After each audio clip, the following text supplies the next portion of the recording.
and the hydroponic process is state of the art. After the middle run, they analyse it by advanced gas chromatography, and that's why this drink is the finest in the galaxy.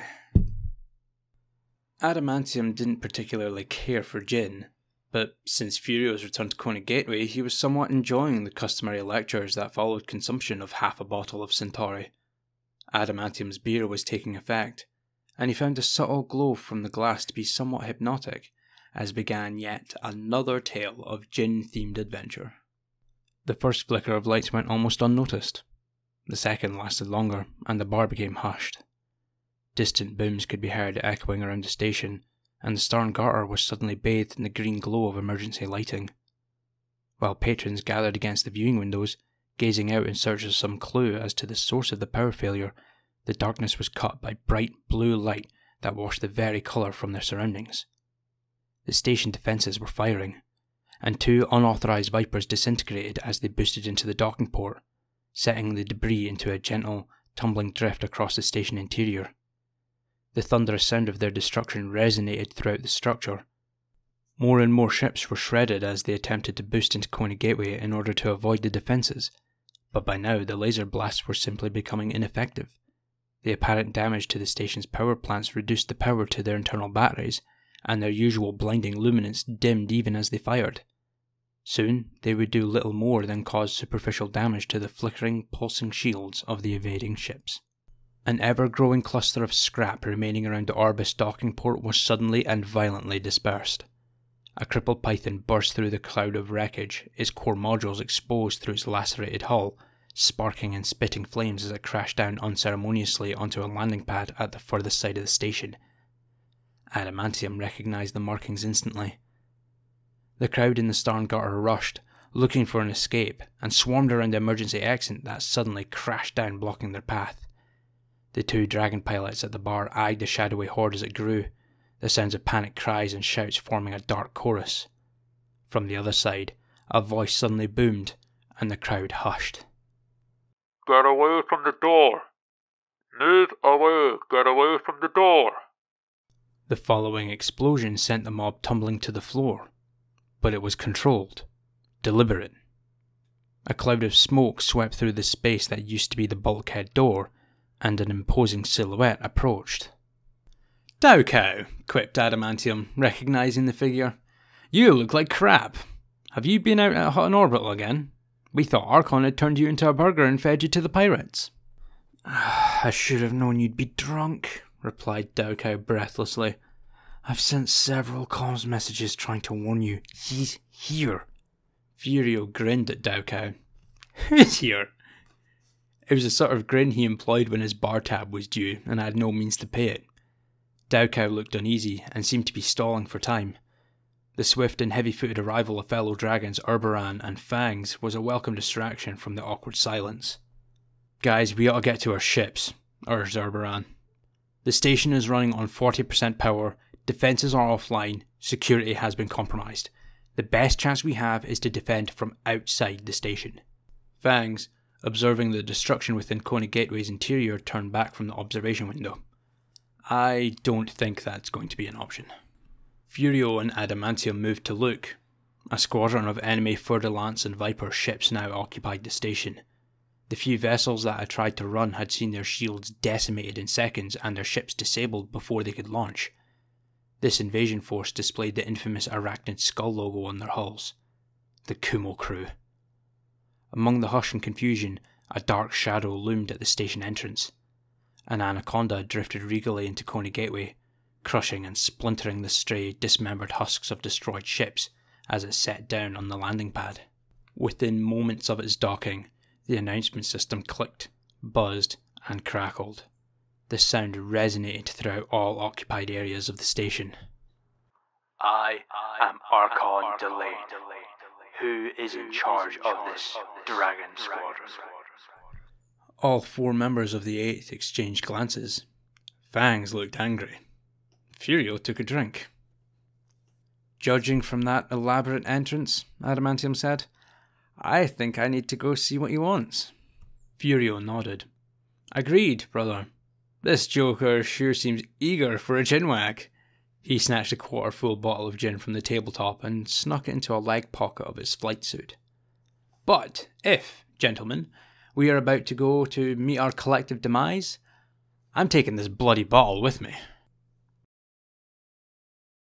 The 4 pilots of the 8th Dragon Squadron waited on the surface of landing pad 40. As Delane and his entourage descended from the huge anaconda, the 2 groups appraised one another warily. The scene was reminiscent of an old western movie, Adamantium thought. Archon stood out amongst his men, an imposing figure, broad-shouldered and tall, with coarse blonde locks that framed a craggy, simian face. He looked dangerous and cunning, and held an unchanging expression that displayed a mixture of cynicism, suspicion, and superiority. He, like his companions who were obviously keen to emulate their leader, were dressed in garb befitting imperial nobility rather than the pirates they were. The Kumo crew were not just some small criminal empire like so many others scattered across the bubble. They had real power, influence, and evidently, very good taste in clothing. This station had become unnaturally quiet after the defences had finally failed, and the 2 groups faced each other, until Furieux finally broke the silence. Greetings! Do we owe the pleasure of such a melodramatic visit to our humble system, friends? The question was met with hostile stares from the invaders. Furieux scratched the back of his head. You know, we generally prefer that visitors, however magnanimous, follow correct docking procedures. Saves all that tedious tidying up, see? I mean, just look at that nasty stain on pad 2. He threw his head back theatrically and slapped his hand on his forehead. Ah, sweet mother, the cleaners are going to be bitching about this for— Who is in charge? One of Delane's retainers interrupted. Mr. Delane wants to talk. He was nearly as large as the boss himself, but as wide as he was tall. A long grey beard tied in elaborate knots hung from his chin. Furieux gave Adamantium a sideways glance. Looks like you're up, brother. Since when was I in charge? Well, you are, aren't you? Was it ever made official? Fangs here has just as much clout as I do. I'm pretty sure it's not me. The dragon pilots mumbled amongst themselves, ignoring the increasingly threatening glares from the opposing side. No, I've never held that position. I left for 1.5 years. It's certainly not me. Yeah, but Fangs here does the orders and the mission briefings. Are you sure you didn't accept the role last month? I just do the system influence. Isn't it Mohiz?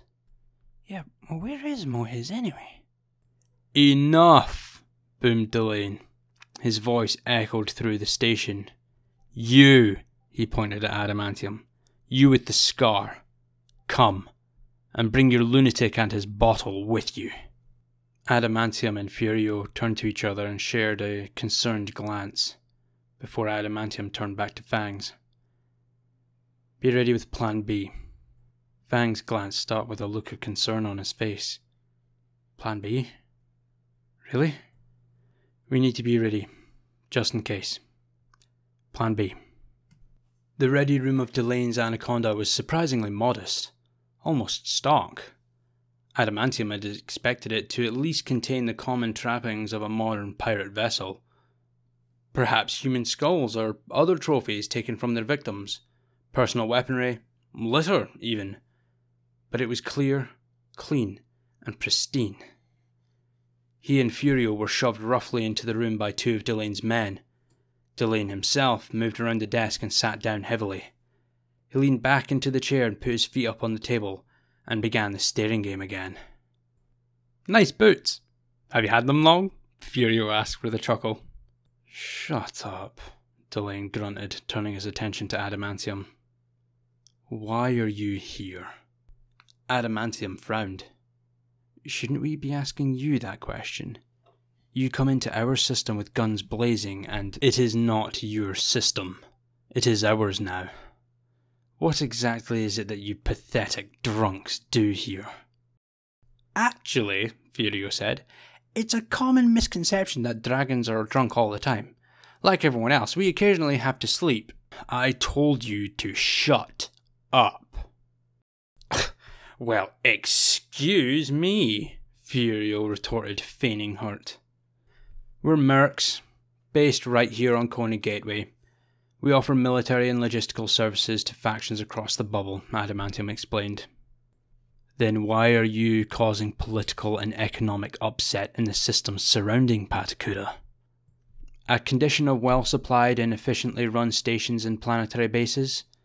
But we have no direct control of businesses and ventures held by the citizens of Patakura, nor do we wish to.